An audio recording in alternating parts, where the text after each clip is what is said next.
Hi guys, this is Freddy. I want to show you one of the patches that I did for Pulsor, so you can get an idea of how I think about sound design and when using Zebra, especially for this kind of approach, which is making pulses, right?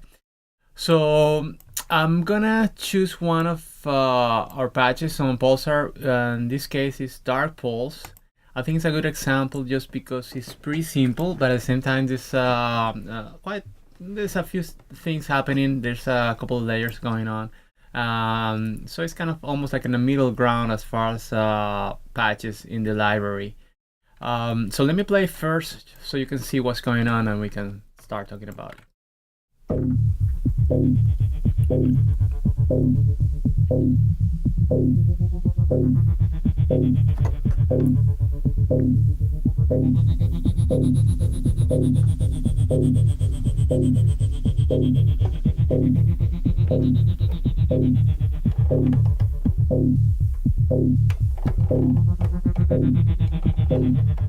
Okay, so that's it. So it's a pretty simple pulse.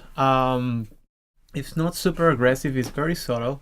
But it has a few elements happening, and you can hear a bass playing, which is the main pulse. Then you hear that ostinato thingy on top, almost like a pitch shifting thing that adds to the tension a little bit. And then we had that hi-hat almost that gives us a little bit of the percussive element.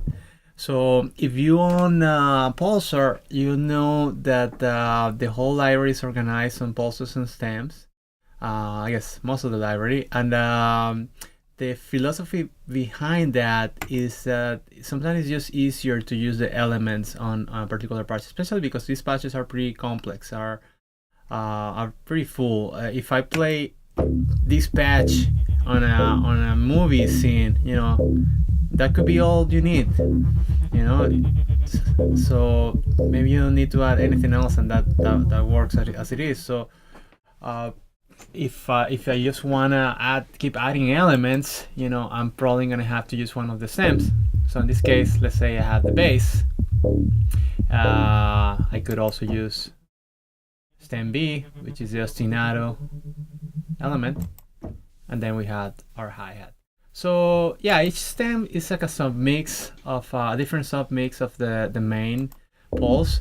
It varies depending on the sound. Sometimes they're just elements. Sometimes they're not identically to the element. I might tweak it a little bit so it works better as a standalone element. So, but most of the time you can add them together and you get something very close to our main pulse. So, with that said, I think that's the best way to go about this patch, is just to show you each layer and see how each layer was made.